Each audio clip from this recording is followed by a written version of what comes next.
Time for Thinking Real Estate.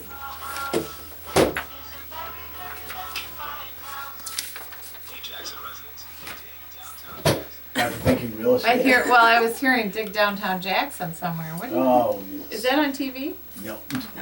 Where did I hear that? Is was it here. on your speaker? Yeah. All right. It was, I would call that a screw up. Did our listeners hear that? Yes, I did. Oh, okay, nice. You want to hear it?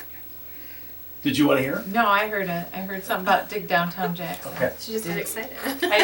I just was confused. I thought. Anyhow, how are ya? Good.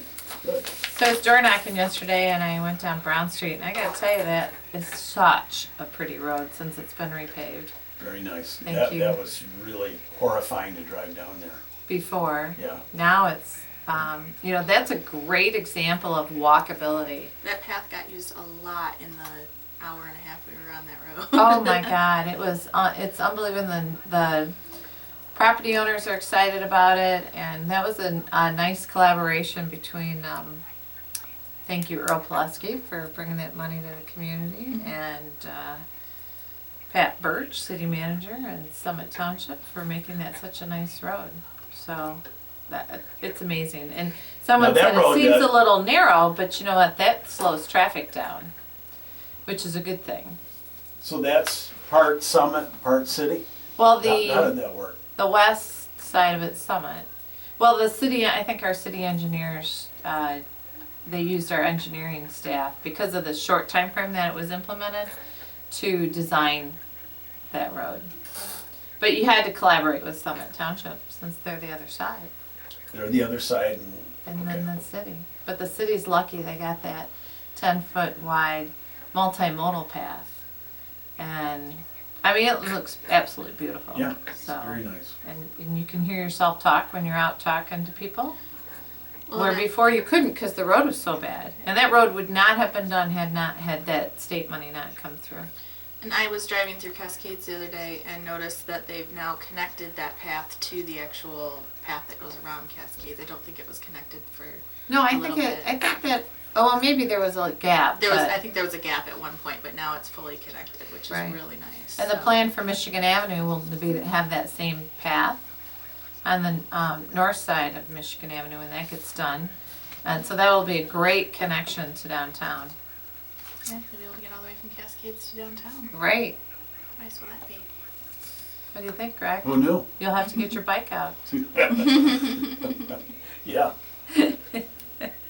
Anyhow, so today I thought I'd talk about some of the hidden things that happen, or that you have to pay attention. Maybe they're not so hidden, but they're not so obvious that you need to think about when buying a house. How's that sound? That sounds good. God, I hope we have enough time. Can we just take a couple hours to do this? Yep, that'd be fine with me. Oh, there you go. There you go. So mortgages.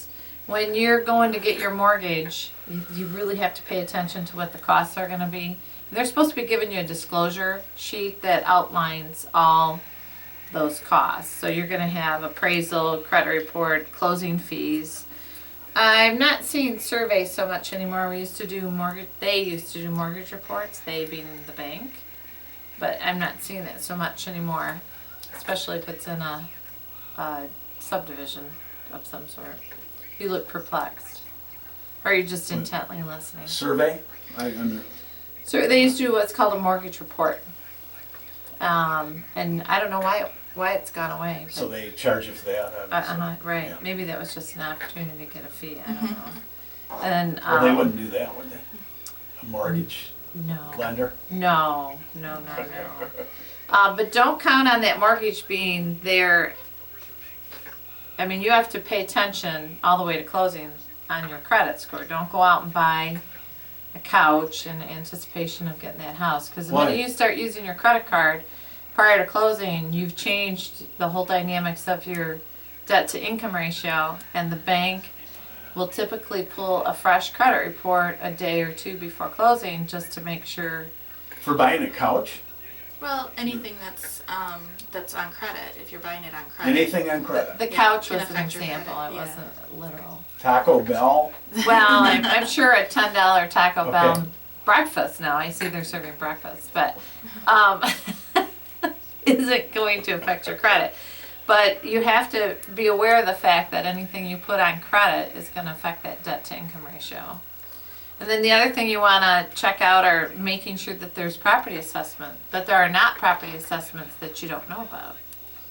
Such if you're buying out at Lake Columbia, some of those sewer bills are paid off and some are not, and that's true with several of our lakes that have sewer around them. Or street assessments, you know, with the roads, if you're coming into the city and there's maybe a street that's being planned on being done, but it's not done yet, there's not an assessment on the property right now, but there will be the minute the road's finished. Wouldn't that be the obligation of the seller to let you know that, or no? Well, it is on the seller's disclosure statement, it is in the purchase agreement, but the seller may not know what the assessment is. They may not necessarily think about it because the road hasn't been done, the improvement hasn't been done.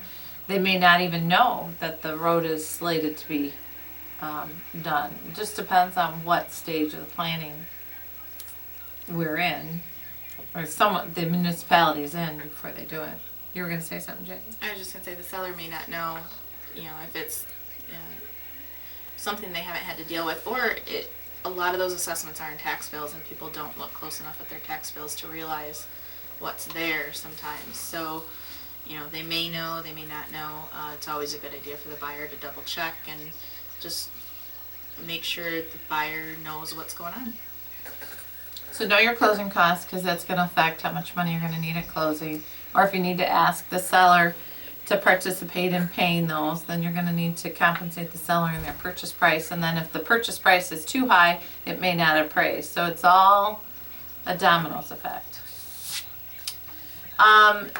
Budgeting time and money for repairs. If the house needs to be painted, the yard needs to be gardened,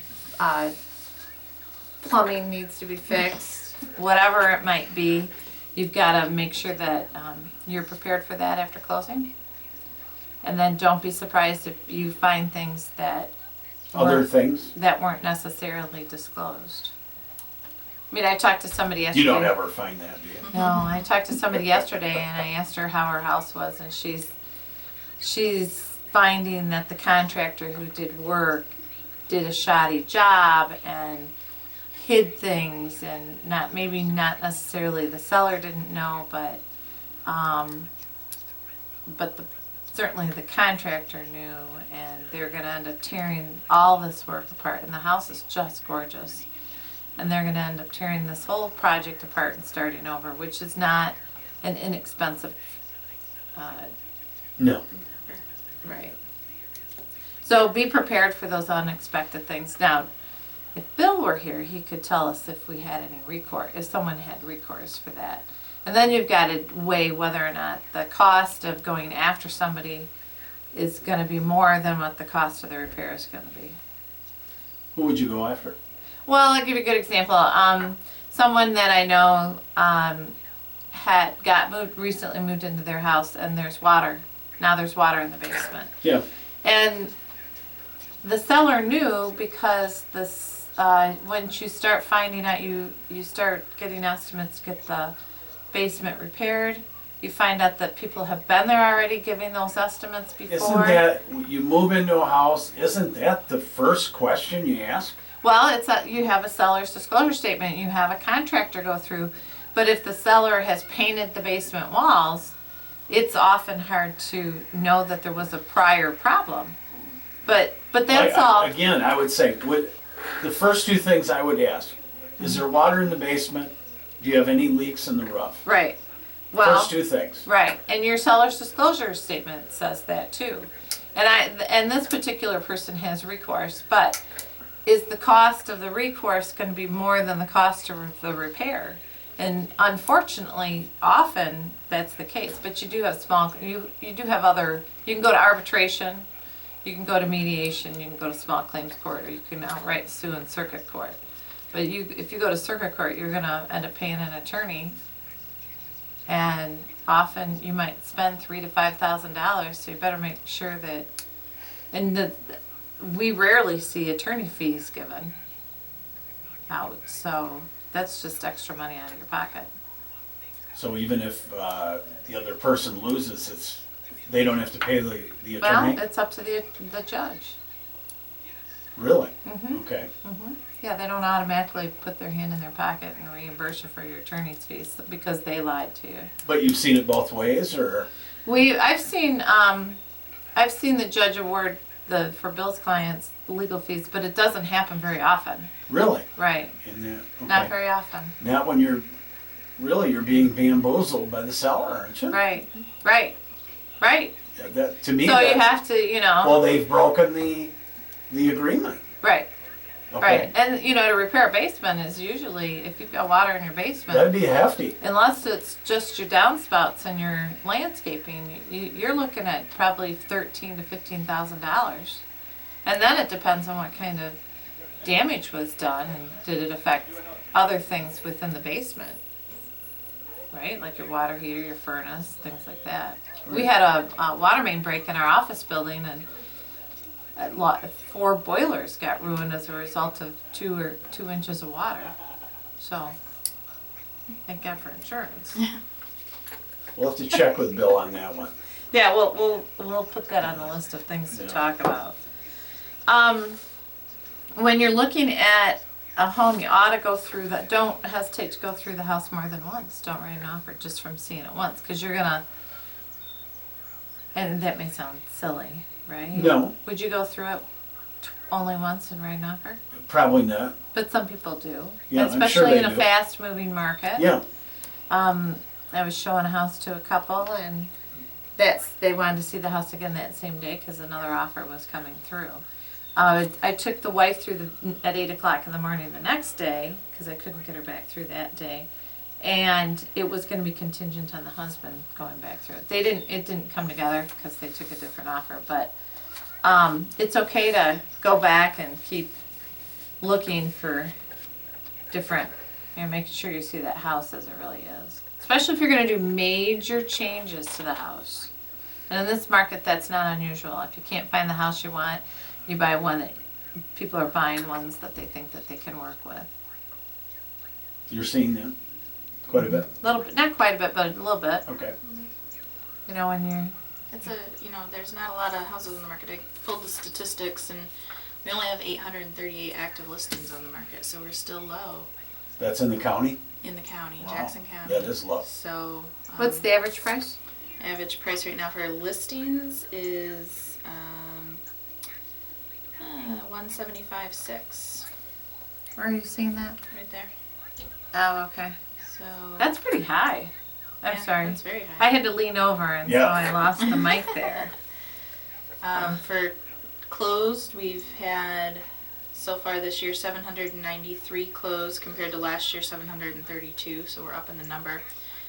Average sale price is 116.2. But that's a traditional. This is traditional, yeah. That's like you Oh, and me, normal people. Sorry, without foreclosures, yeah. Right. And compared to last year at 110, So that's without foreclosures. Yeah, the average Okay. house sale price in the county is 116. 116. But that's Well- odd that the listing price is so far different than the. Yeah, I mean, actually, with foreclosures, the sale price is average of 116.2 as well. So the foreclosures are not making a huge And the difference. and the listing is what? Did you say 175? Yeah, 175.6. That sounds high. Yeah. Well, you're gonna see. Well, let's look at Columbia Township because it tends to be one of our higher townships because of the lake. Average sale price in Columbia Township right now is 192. Let's see, is that the highest one? Yep, that's the highest one. That's Second- average though. Sounds really high, isn't Yeah. it? For Jackson For County. the listings? Yeah. Yeah. No, am I wrong? That's what it is. You're the realtor. Well, you can't argue with statistics, can you? Well, I can. Well, there's a few other people that can. When they That I don't know sound of. right, I would have guessed more in the 100 range. What do you think the second highest sale price township is in the county? In the county? Mhm. Grass Lake. Grass You were Lake. struggling. I I was. hated to see you struggle. I was. Grass Lake. That's 180.